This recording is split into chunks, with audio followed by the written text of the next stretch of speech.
guys, and welcome to today's video. We're going to be discussing how to embrace your season of singleness.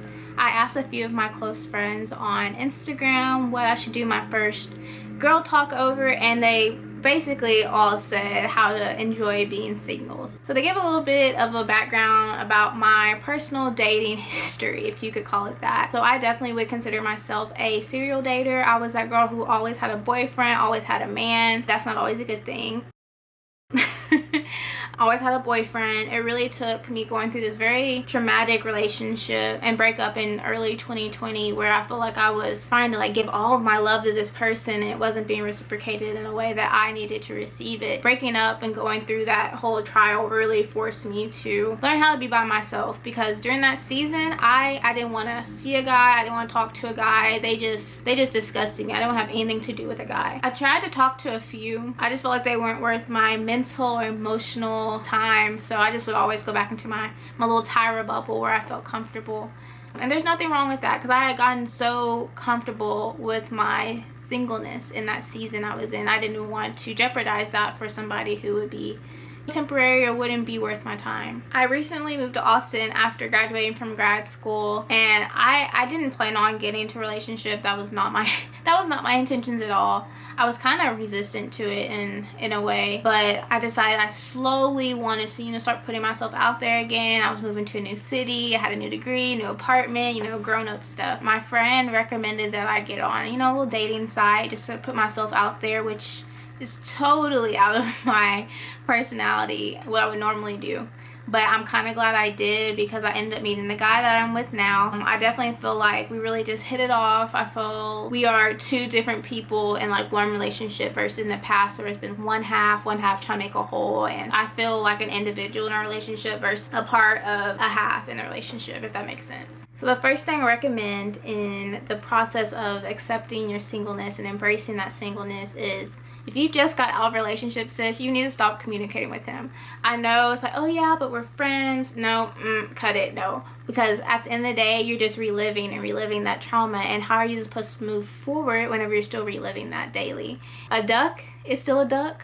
If the red flag was red, it's still red. It's not magenta, it's not pink. It's still gonna be red. You have to allow yourself to feel that hurt before you can allow yourself to accept the joy that comes along with being by yourself. You can't go around it. The only way is through that pain, which unfortunately sucks, but you'll definitely feel rewarded after you can look back and say, I made it through that. I'm a survivor of that situation. If necessary, do a social media cleanse. I had to do it. I blocked him and his friends. It doesn't matter about how they feel about what you're doing. Your feelings and your emotional health is so much more important than their feelings about you blocking them or whatever. At the end of the day, they're his friends and they're going to take his side with whatever. So do what you got to do to surround yourself with a safe place. Mute certain types of words, like on Twitter. I know you can block certain words. I block the words single, boyfriend, relationship, goals, bagels, whatever. There's some sort of trend going around at the time on Twitter about relationships. I muted that word too, because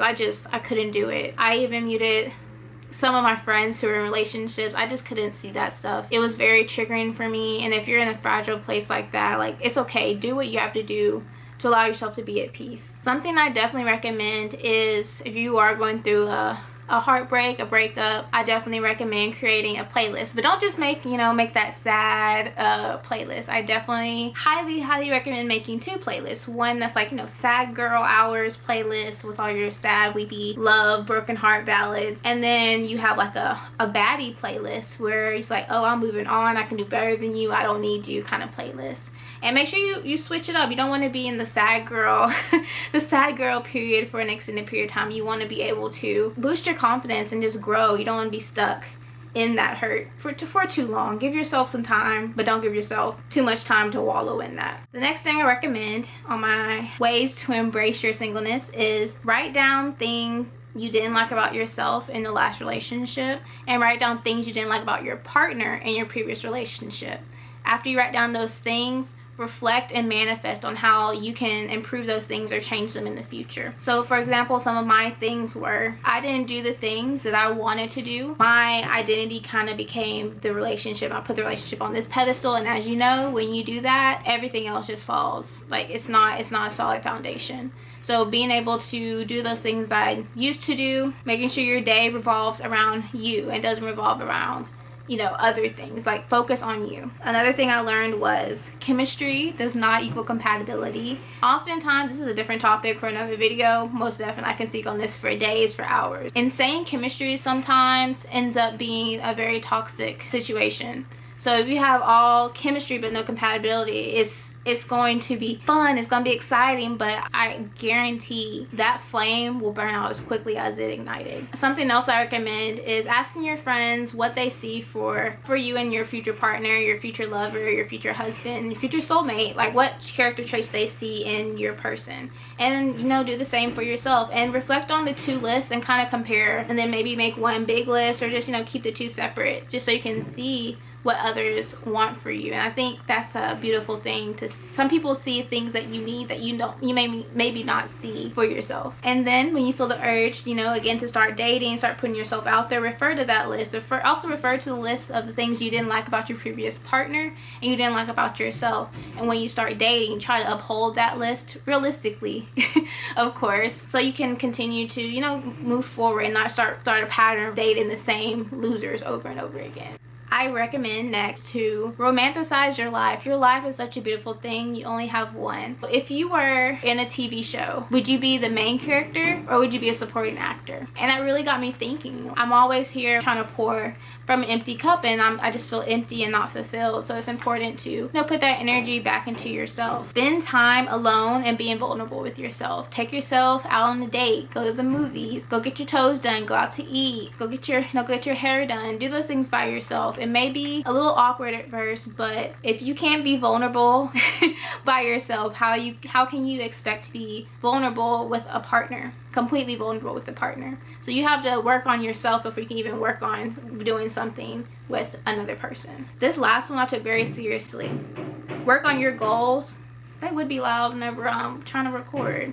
Work on your goals and take your goals very seriously. Ignore the timeline that society has put us women and everyone in general on. Like, you know, get married by 25, have kids by, you know, your late 20s, have a house, like all that. Like, take it and throw it away. It's okay to have an idea of what you would want for your life, but trying to put a timeline on it only stresses you out and makes you jump into things prematurely that you shouldn't.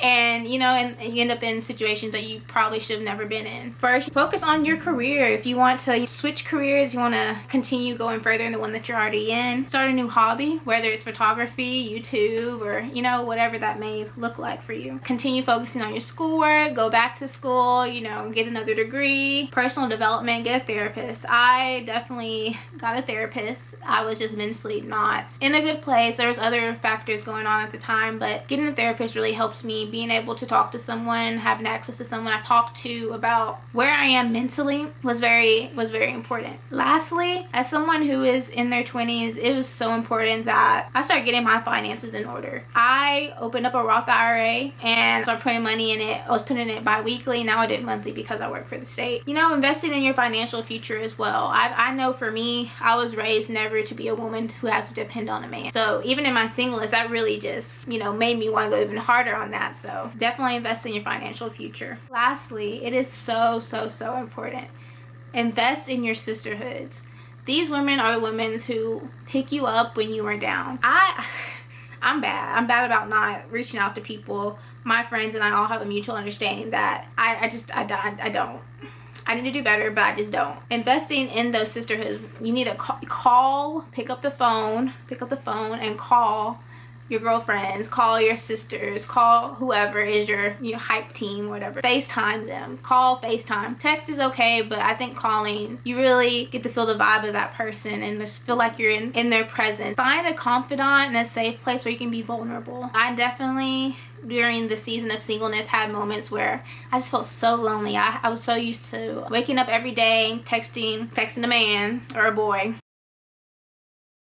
texting them and then communicating with them all day and then going to sleep and doing the same thing the very next day. I definitely got to a point where I was just lonely. I didn't have anyone to talk to. I mean, having a friend that you can confide in, like, oh, I feel lonely, and you know, they probably have the same sentiments too if, you know, they're single. Everyone needs someone that they can talk to when they're feeling like that. Also, I highly recommend getting a accountability friend. That friend is a friend that's gonna be like, did you text him today? Did you call him today? Did you check his profile?